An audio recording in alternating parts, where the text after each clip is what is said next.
ਸਲਾਮੁਅਲੈकुम। ਜਦੋਂ ਦੀ ਸਿੰਧ ਇੱਕ ਪੀਰ ਦੇ ਘਰੋਂ ਇੱਕ ਬੱਚੀ ਦੀ ਲਾਸ਼ ਮਿਲੀ, ਉਦੋਂ ਦਾ ਇੱਕ ਮਖਸੂਸ ਤਬਕਾ ਜਿਹੜਾ ਕਿ ਆਮ ਤੌਰ 'ਤੇ ਮੇਰੇ ਮੁਸ਼ਾਹਦੇ 'ਚ ਉਰਦੂ ਸਪੀਕਿੰਗ ਅਦੀਬ ਜਿਹੜਾ ਕਿ ਰਵਾਇਤੀ ਤੌਰ 'ਤੇ ਸਿੰਧੀਆਂ ਦੇ ਖਿਲਾਫ ਰਿਹਾ ਹੈ, ਔਰ ਦੂਸਰੇ ਸਾਡੇ ਵੀ ਇੱਥੋਂ ਦੇ ਦੇਸੀ ਲਿਬਰਲ ਜਿਨ੍ਹਾਂ ਦਾ ਪਿਛੋਕੜ ਜਿਹੜਾ ਇੱਕ ਤਕਫੀਰੀ ਟਾਈਪ ਰਿਹਾ ਹੈ, ਉਹ ਹੁਣ ਉਹਨਾਂ ਦੀ ਖਾਹਿਸ਼ ਹੈ ਕਿ ਉਹ ਰਾਤੀ ਸੌਣ ਅਤੇ ਸਵੇਰੇ ਜਿਹੜਾ ਪੂਰੇ ਦਾ ਪੂਰਾ 97% ਪਾਕਿਸਤਾਨ ਹੈ ਇਹ ਮੁਲਦ ਹੋ ਜਾਏ, ਇਹ ਅਥੀਸਟ ਹੋ ਜਾਏ, ਇਹ ਲਾਦੀਨ ਹੋ ਜਾਏ। ਜ਼ਾਹਿਰ ਹੈ ਇਹ ਫਿਤਰੀ ਤੌਰ 'ਤੇ ਮੁਮਕਿਨ ਨਹੀਂ ਹੈ।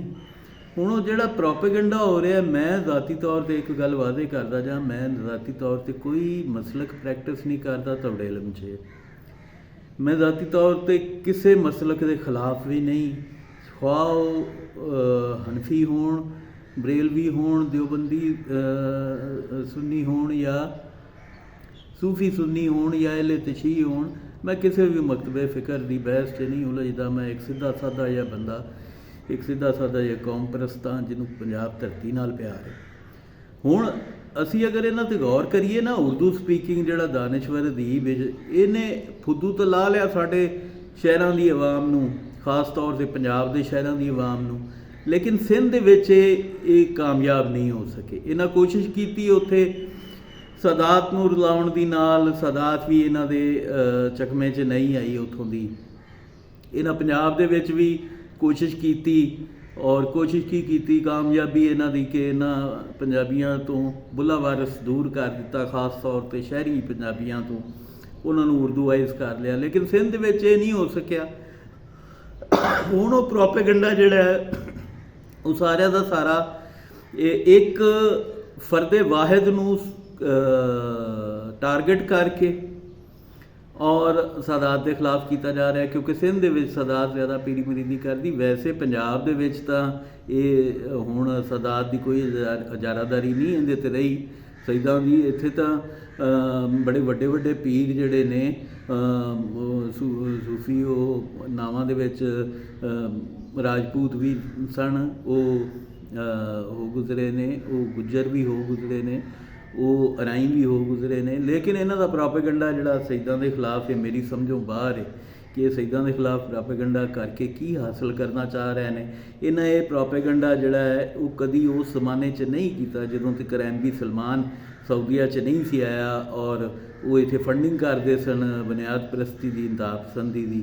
ਲੇਕਿਨ ਇਹ ਪ੍ਰੋਪੇਗੰਡਾ ਹੁਣ ਬਹੁਤ ਜ਼ੋਰ ਫੜ ਗਿਆ ਜਦੋਂ ਕਿ ਸਾਊਦੀਆ ਵੀ ਇਹ ਸਾਰਾ ਕੁਝ ਛੱਡ ਕੇ ਇੱਕ ਰੋਸ਼ਨ ਖਿਆਲ, ਮੁਤਦਿਲ ਮਿਜ਼ਾਜ ਮਮਲਕਤ ਬਣਨ ਜਾ ਰਿਹਾ, ਔਰ ਉੱਥੇ ਆਜ਼ਾਦੀਆਂ ਦਿੱਤੀਆਂ ਜਾ ਰਹੀਆਂ ਨੇ। ਪਹਿਲੇ ਉੱਥੋਂ ਔਰਤਾਂ ਡਰਾਈਵਿੰਗ ਨਹੀਂ ਕਰ ਸਕਦੀਆਂ। ਬਹਰਹਾਲ ਅਸਲ ਮੁੱਦੇ ਦੀ ਗੱਲ ਕਿ ਉਹ ਸਿੰਧ ਦੀ ਜਿਹੜਾ ਵਾਕਿਆ ਹੈ, ਮੈਂ ਹੁਣ ਨਾ ذاتی ਤੌਰ 'ਤੇ ਕਦੀ, ਮੈਂ ਤੁਹਾਨੂੰ ਅਰਜ਼ ਕੀਤੀ ਕਿ ਨਾ ਮਸਲਕ ਪ੍ਰੈਕਟਿਸ ਕੀਤਾ ਹੈ, ਨਾ ਮੈਂ ذاتی ਤੌਰ 'ਤੇ ਕਦੀ ਕਿਸੇ ਨੂੰ ਤਵੀਤ ਗੰਢਾ ਲਿਖ ਕੇ ਦਿੱਤਾ ਹੈ, ਨਾ ਮੈਂ ذاتی ਤੌਰ 'ਤੇ ਕਦੀ ਕਿਸੇ ਕੋਲੋਂ ਤਵੀਤ ਗੰਢਾ ਲਿਆ ਹੈ, ਨਾ ਮੈਂ ਇਹਨਾਂ 'ਤੇ ਐਡਾ ਕੋਈ ਉਹ ਯਕੀਨ ਹੀ ਰੱਖਣਾ ਕਿ ਠੀਕ ਹੈ ਅਕੀਦਾ ਹੈ ਦਰੁਸਤ ਹੋਏਗਾ।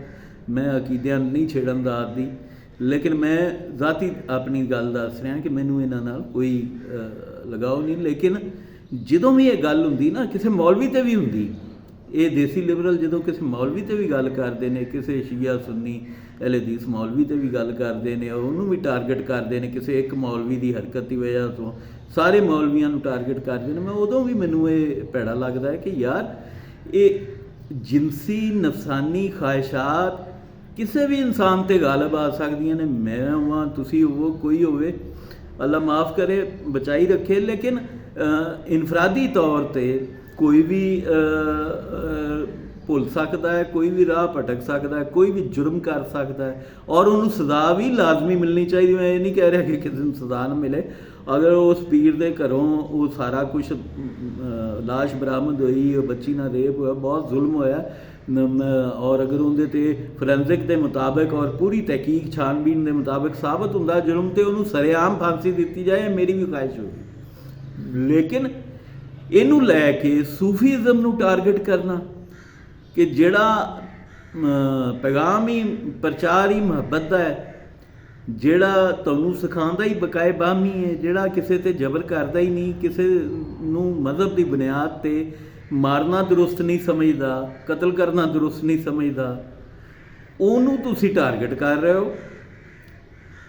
ਔਰ ਇਹ ਜੇ ਤੁਸੀਂ ਇਸ ਔਰ ਉਹਦੇ ਬਹਾਨੇ ਕੀ ਹੈ, ਅਸਲ ਉਹੀ ਮੁੱਦਾ ਹੈ ਪਿੱਛੇ ਜ਼ੇਨ 'ਚ ਕਿ ਇਹਨਾਂ ਨੂੰ ਬੁੱਲੇ ਸ਼ਾਹ ਤਕਲੀਫ ਦਿੰਦਾ, ਇਹਨਾਂ ਨੂੰ ਵਾਰਿਸ ਸ਼ਾਹ ਤਕਲੀਫ ਦਿੰਦਾ ਹੈ, ਇਹਨਾਂ ਨੂੰ ਸ਼ਾਹ ਲਤੀਫ ਤਕਲੀਫ ਦਿੰਦਾ ਹੈ। ਅਸਲ ਮੁੱਦਾ ਉਹੀ ਹੈ, ਉਹਦੇ ਤੋਂ ਹਟਾਉਣਾ ਚਾਹ ਰਹੇ ਨੇ। ਇੱਕ ਫਰਦ ਦੀ, ਇੱਕ ਮੁਜਰਮ ਜਾਂ ਇੱਕ ਫਰਦ ਦੀ ਵਜ੍ਹਾ ਤੋਂ ਪੂਰੇ ਇੱਕ ਨਜ਼ਰੀਏ ਨੂੰ ਖਰਾਬ ਕਰਨਾ ਚਾਹ ਰਹੇ ਨੇ। ਦੇਖੋ, ਤੁਹਾਡਾ ਇਤਰਾਜ਼ ਉੱਥੇ ਬਣਨਾ ਚਾਹੀਦਾ ਹੈ ਜਿੱਥੇ ਅਕਸਰੀਅਤ ਕਿਸੇ ਨਜ਼ਰੀਏ ਦੇ ਤਹਿਤ ਖੁਦਕੁਸ਼ ਧਮਾਕੇ ਕਰ ਰਹੀ ਹੋਵੇ, ਕਿਸੇ ਸਿਆਸੀ ਸਮਾਜੀ ਜਾਂ ਜੋ ਵੀ ਨਜ਼ਰੀਏ ਦੇ ਤਹਿਤ, ਜਿੱਥੇ ਬਸਤੀਆਂ ਜਲਾਈਆਂ ਜਾ ਰਹੀਆਂ ਹੋਣ ਕਿਸੇ ਇੱਕ ਜਮਾਤ ਦੇ ਨਜ਼ਰੀਏ ਦੇ ਤਹਿਤ ਅਕਲੀਤਾਂ ਦੀਆਂ, ਉੱਥੇ ਤਾਂ ਤੁਹਾਡੀ ਤਨਕੀਦ ਬਣਦੀ ਏ। ਉਹ ਤਾਂ ਬੜੀ ਜਾਇਜ਼ ਹੈ ਕਿ ਹਾਂ ਤੁਸੀਂ ਅਕਸਰੀਅਤ ਨੂੰ ਮਤਲਬ ਸੁੱਕੀ ਗਿੱਲੀ ਲੱਕੜ ਜਿਹੜੀ ਏ ਉਹ ਇਕੱਠੀ ਮਚਾਈ ਜਾ ਰਹੇ ਹੋ, ਬਾਲੀ ਜਾ ਰਹੇ ਹੋ, ਤੇ ਉਹ ਤਾਂ ਗਲਤ ਹੈ ਕਿਉਂਕਿ ਉੱਥੇ ਅਕਸਰੀਅਤ ਹੋ ਜਾਂਦੀ ਹੈ ਨਾ। ਤਾਂ ਅਕਸਰੀਅਤ ਅਗਰ ਕੋਈ ਇੰਜ ਹਰਕਤ ਕਰੇਗੀ ਤੇ ਜ਼ਾਹਿਰ ਹੈ ਫਿਰ ਉੱਥੇ ਐਕਸੈਪਸ਼ਨਸ ਨੂੰ ਬੁਨਿਆਦ ਬਣਾ ਕੇ ਮਾਫੀ ਨਹੀਂ ਹੋ ਸਕਦੀ ਉਸ ਨਜ਼ਰੀਏ ਨੂੰ ਜਾਂ ਉਸ ਸੋਚ ਨੂੰ, ਉਸ ਫਿਕਰ ਨੂੰ ਜਿਹੜੀ ਇਹ ਸਮਝਦੀ ਹੈ ਕਿ ਬਸਤੀਆਂ ਜਲਾਣੀਆਂ, ਜੇ ਇੱਕ ਬੰਦੇ ਖੁਦਾ ਨਾ ਖਾਸਤਾ ਗਲਤੀ ਕੀਤੀ ਹੈ ਤੇ ਤੁਸੀਂ ਉਸ ਪੂਰੀ ਉਸ ਕਮਿਊਨਿਟੀ ਦੇ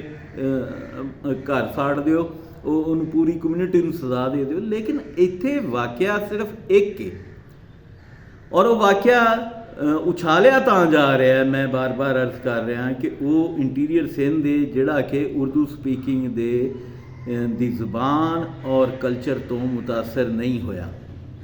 ਔਰ ਇਹ ਸਾਰੀ ਜਿਹੜਾ ਪ੍ਰੋਪੇਗੈਂਡਾ ਹੈ ਇੱਕ ਇਹ ਇਸਟੈਬਲਿਸ਼ਮੈਂਟ ਬੈਕ ਵੀ ਹੁੰਦਾ ਹੈ ਕਿਉਂਕਿ ਉਰਦੂ ਸਪੀਕਿੰਗ ਹੀ ਇਸਟੈਬਲਿਸ਼ਮੈਂਟ ਨੇ ਇਸ ਮੁਲਕ ਦੀ, ਲੋਕਾਂ ਨੂੰ ਸਮਝ ਨਹੀਂ ਆਉਂਦੀ। ਅਸੀਂ ਤਾਂ ਸਾਡੀ ਤਾਂ ਅਸ਼ਰਾਫੀਆ ਸਿਰਫ ਹੁਕਮਰਾਨ ਹੈ ਔਰ ਉਹ ਅਸ਼ਰਾਫੀਆ ਵੀ ਸਾਡੇ ਤੇ ਮੁਸੱਲਤ ਹੈ। ਉਹ ਇਸ ਵਾਸਤੇ ਕਿ ਇਸਟੈਬਲਿਸ਼ਮੈਂਟ ਹੋਰ ਕਿਸੇ ਨੂੰ ਡਾਹ ਨਹੀਂ ਦਿੰਦੀ, ਥਾਂ ਨਹੀਂ ਦਿੰਦੀ ਅੱਗੇ ਆਉਣ ਦੀ। ਸੋ ਤੁਸੀਂ ਅਗਰ ਇਹ ਸੂਫੀਆਂ ਦੇ ਖਿਲਾਫ ਪ੍ਰੋਪੇਗੈਂਡਾ ਕਰੋਗੇ ਤੇ ਪਿੱਛੇ ਕੀ ਰਹਿ ਜਾਏਗਾ? ਪਿੱਛੇ ਲਬੈਕ ਰਹਿ ਜਾਏਗੀ, ਪਿੱਛੇ ਤਾਲਿਬਾਨ ਰਹਿ ਜਾਣਗੇ। ਠੀਕ ਹੈ, ਥਾਂ ਥਾਂ ਇਹ ਖੁਦਕੁਸ਼ ਹਮਲੇ ਵੀ ਹੋਣਗੇ ਔਰ ਥਾਂ ਥਾਂ ਬਸਤੀਆਂ ਵੀ ਸੜਨਗੀਆਂ ਫਿਰ, ਕਿਉਂਕਿ ਉਹ ਤਾਂ ਇੱਕ ਫਿਕਰ ਹੈ ਨਾ। ਸੂਫੀਜ਼ਮ ਤਾਂ ਇਸ ਫਿਕਰ ਦੇ ਤਹਿਤ ਨਹੀਂ ਚੱਲਦਾ ਕਿ ਤੁਸੀਂ ਕਿਸੇ ਨਾਲ ਮਜ਼ਹਬੀ ਮਸਲਕੀ ਇਖਤਲਾਫ ਦੀ ਬੁਨਿਆਦ 'ਤੇ ਜਾਂ ਮਜ਼ਹਬ ਦੇ ਨਾਂ 'ਤੇ ਈਵਨ ਕਿਸੇ ਦੇ ਘਰ ਸਾੜ ਦਿਓ ਔਰ ਉਹਨਾਂ ਦੇ ਜਿਨ੍ਹਾਂ ਨੇ ਕੋਈ ਐਸਾ ਕੰਮ ਹੀ ਨਹੀਂ ਕੀਤਾ, ਜਾਂ ਤੁਸੀਂ ਬਾਜ਼ਾਰਾਂ 'ਚ ਗਿਰਜੇ ਘਰਾਂ 'ਚ ਦਰਬਾਰਾਂ 'ਤੇ ਮਜ਼ਾਰਾਂ 'ਤੇ ਜਾ ਕੇ ਖੁਦਕੁਸ਼ ਬੰਬ ਧਮਾਕੇ ਕਰਦੇ ਹੋ ਇਮਾਮ ਬਾਰਗਾਹਾਂ 'ਤੇ ਹਸਪਤਾਲਾਂ 'ਚ। ਅਤੇ ਉਹ ਤਾਂ ਹੋਰ ਕੋਈ ਮੈਂ ਨਹੀਂ ਸੁਣਿਆ ਕਿ ਕਦੀ ਸੂਫੀਜ਼ਮ 'ਚ ਕਿਸੇ ਨੇ, ਸੂਫੀਜ਼ਮ ਤਾਂ ਇਸ ਤੋਂ ਬਹੁਤ ਹੀ ਦੂਰ ਹੈ। ਸੋ ਤੁਸੀਂ ਤਨਕੀਦ ਉਹ ਕਰੋ ਜਿਹੜੀ ਜ਼ਿੰਦਗੀ ਤੁੱਕ ਬਣਦੀ ਹੈ। ਇਹ ਗੱਲ ਕਰਦੇ ਨੇ ਇਸ ਤਰ੍ਹਾਂ ਮੈਂ ਜ਼ਾਤੀ ਤੌਰ 'ਤੇ ਜਾਣਨਾ ਮੇਰੇ ਮੁਸ਼ਾਹਦੇ 'ਚ, ਪਰ ਮੈਂ ਨਾਂ ਨਹੀਂ ਲੈ ਸਕਦਾ, ਮੇਰੀ ਮਜਬੂਰੀ। ਐਸੇ ਘਰਾਣੇ ਐਸੇ ਲੋਕ ਵੀ ਮੇਰੇ ਮੁਸ਼ਾਹਦੇ ਤੋਂ ਗੁਜ਼ਰੇ ਨੇ ਜਿਨ੍ਹਾਂ ਜ਼ਿਮੀਂਦਾਰ ਜਗੀਰਦਾਰ ਕਹਿ ਲਓ, ਜਿਨ੍ਹਾਂ ਘਰ 'ਚ ਕਲਚਰ ਨੌਕਰਾਨੀ ਰੱਖਣੀ ਔਰ ਉਹ ਨੌਕਰਾਨੀ ਜਿਹੜੀ ਉਹ ਬੱਚੀ ਰੱਖਣੀ ਔਰ ਉਹ ਮਿਸਯੂਜ਼ ਹੋਣੀ ਪਿਓ ਪੁੱਤਰਾਂ ਕੋਲੋਂ, ਪਿਓ ਪੁੱਤਰਾਂ ਮਿਸਯੂਜ਼ ਕਰਨੀ ਟੱਬਰ ਪੂਰੇ। ਔਰ ਉਸ ਤੋਂ ਬਾਅਦ ਉਹ ਜਦੋਂ ਬਿਲਕੁਲ ਉਹਦੀ ਭਰਪੂਰ ਜਵਾਨੀ ਹੁੰਦੀ ਸੀ ਉਦੋਂ ਤੱਕ ਉਹ ਮੁੱਕ ਚੁੱਕੀ ਹੁੰਦੀ ਸੀ, ਉਦੋਂ ਉਹਦਾ ਵਿਆਹ ਕਰ ਦੇਣਾ ਆਪ। ਔਰ ਇਹ ਇੰਟਰਸਟਿੰਗਲੀ ਇਹ ਲੋਕ ਸੈਯਦ ਜਾਂ ਪੀਰ ਵੀ ਨਹੀਂ ਨੇ, ਇਹ ਐਸੀਆਂ ਮਿਸਾਲਾਂ ਨੇ। ਔਰ ਇਹ ਤੁਸੀਂ ਸਾਰੇ ਹੀ ਜਾਣਦੇ ਹੋ, ਕੋਈ ਵੱਖਰੀ ਗੱਲ ਨਹੀਂ ਮੈਂ ਕਰ ਰਿਹਾ। ਤੁਸੀਂ ਆਪ ਅਗਰ ਮੁਸ਼ਾਹਿਦਾ ਰੱਖਦੇ ਹੋ ਦੇਹੀ ਕਲਚਰ ਦਾ, ਤੇ ਬਹੁਤ ਸਾਰੀਆਂ ਬਿਮਾਰੀਆਂ, ਬਹੁਤ ਸਾਰੇ ਮੁਆਸ਼ੀ ਮਸਾਇਲ ਐਸੇ ਹੈ ਨੇ ਜਿਹੜੇ ਕਿ ਮੌਜੂਦ ਨੇ, ਹਮੇਸ਼ਾ ਤੋਂ, ਅਸਲਾਂ ਤੋਂ ਮੌਜੂਦ ਨੇ। ਫਰਕ ਇਹ ਪਿਆ ਹੈ ਕਿ ਟੈਕਨੋਲੋਜੀ ਦੇ ਆਉਣ ਨਾਲ ਉਹ ਮੈਗਨੀਫਾਈ ਕਰ ਦਿੱਤੇ ਗਏ। ਥਾਂ ਥਾਂ ਹਰ ਕਿਸੇ ਕੋਲ ਸਮਾਰਟਫੋਨ ਹੈ, ਕੈਮਰਾ, ਜਗ੍ਹਾ ਜਗ੍ਹਾ 'ਤੇ ਨਾਮਾ ਨਗਾਰ ਬਹਿ ਗਏ ਨੇ ਆ ਕੇ। ਉਹ ਜੋ ਉਠਾਈ ਗਈ ਦੇ ਜੋ ਲੱਚਰ ਤਬਕਾ ਸੀ ਉਹਦੇ 70-80% ਉਹ ਨਾਮਨਗਾਰ ਬਣ ਗਏ ਨੇ ਛੋਟੇ ਸ਼ਹਿਰਾਂ 'ਚ। ਔਰ ਉਹ ਖਬਰਾਂ ਵਾਲਿਆਂ ਤਰ੍ਹਾਂ ਜਿਵੇਂ ਰਿਆਜ਼ ਸ਼ਾਹਿਦ ਹਰੀ ਕਹਿੰਦੇ ਸੀ ਕਿ ਆਪਣੀ ਖਾ ਹੈ ਜੇ ਸਾਡੀ ਲੈ ਹੈ ਜੇ, ਉਹ ਹਿਸਾਬ ਹੈ ਉਹਨਾਂ ਦਾ। ਉਹ ਜਿੰਨੇ ਇਸ ਤਰ੍ਹਾਂ ਦੇ ਜ਼ਰਾਏ ਇਬਲਾਗ ਦੇ ਅਦਾਰੇ ਨੇ, ਮੀਡੀਆ ਹਾਊਸਿਸ ਨੇ, ਉਹ ਉਹਨਾਂ ਨੂੰ ਬਸ ਇਸ ਕੀਮਤ 'ਤੇ ਹੀ ਰੱਖ ਲੈਂਦੇ ਨੇ ਕਿ ਉਹ ਉਹਨਾਂ ਨੂੰ ਕੋਈ ਖਬਰ ਦਿੱਤੀ ਰੱਖਦੇ ਨੇ, ਉਹਨਾਂ ਦਾ ਨੈਟਵਰਕ ਸਹੀ ਹੋ ਜਾਂਦਾ ਹੈ। ਔਰ ਉਹ ਉਹਦੇ ਬਦਲੇ ਥਾਣੇ ਕਚਹਿਰੀ 'ਚੋਂ ਆਪਣੇ ਕੰਮ ਕਢਾਉਂਦੇ ਰਹਿੰਦੇ ਨੇ ਉਸ ਕਾਰਡ ਦੇ ਬਦਲੇ। ਸੋ ਇੰਜ ਕਰਕੇ ਇੰਜ ਦੇ ਜਿਹੜੇ ਵਾਕਿਆਤ ਨੇ ਹਾਈਲਾਈਟ ਹੋ ਰਹੇ ਨੇ।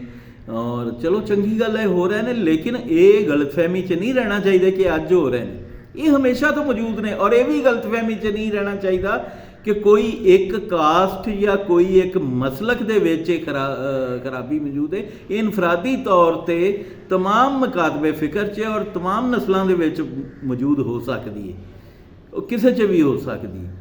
ਸੋ ਥੋੜ੍ਹਾ ਖਿਆਲ ਕਰਨਾ ਚਾਹੀਦਾ ਹੈ। ਇਹ ਪਤਾ ਨਹੀਂ ਬੂਸ 'ਚ ਕਰਦੇ ਪੈਣ ਤੇ ਇਹਨਾਂ 'ਤੇ ਲਾਹਨਤ ਹੀ ਪਾ ਸਕਦਾ, ਲੇਕਿਨ ਅਗਰ ਇਹ ਨਾਦਾਨੀ ਵਿੱਚ ਕਰ ਰਹੇ ਨੇ ਤੇ ਇਹਨਾਂ ਨੂੰ ਆਪਣੀ ਸਮਝ ਨੂੰ ਮੈਚੋਰ ਕਰਨਾ ਚਾਹੀਦਾ ਹੈ, ਆਪਣੇ ਇੰਟਲੈਕਟ ਨੂੰ ਬਿਹਤਰ ਕਰਨਾ ਚਾਹੀਦਾ ਹੈ। ਬੜਾ ਪੂਅਰ ਇੰਟਲੈਕਟ ਐਗਜ਼ਿਬਿਟ ਕਰ ਰਹੇ ਨੇ ਇਹ ਇੰਜ ਦੀਆਂ ਚੀਜ਼ਾਂ ਕਰਕੇ, ਇਹ ਇੰਜ ਦੇ ਮਤਲਬ ਕਮ ਅਕਲੀ ਸਾਬਤ ਕਰ ਰਹੇ ਨੇ, ਆਪਣੀ ਮਾੜੀ ਸੋਚ ਸਾਬਤ ਕਰ ਰਹੇ ਨੇ, ਕੋਈ ਸਿਆਣਤ ਨਹੀਂ ਸਾਬਤ ਕਰ ਰਹੇ, ਦਿਨਾਈ ਨਹੀਂ ਇਹਨਾਂ ਦੀ ਇਸ ਗੱਲ 'ਚ ਨਿਕਲਦੀ, ਸਵਾਏ ਇਹਦੇ ਕਿ ਨੁਕਸਾਨ ਕਰ ਰਹੇ ਨੇ ਮੁਆਸ਼ਰੇ ਦਾ, ਮੁਆਸ਼ਰੇ ਨੂੰ ਮਜ਼ੀਦ ਤਬਾਹੀ ਵੱਲ ਲਿਜਾ ਰਹੇ ਨੇ। ਰੱਬ ਰੱਖਾ।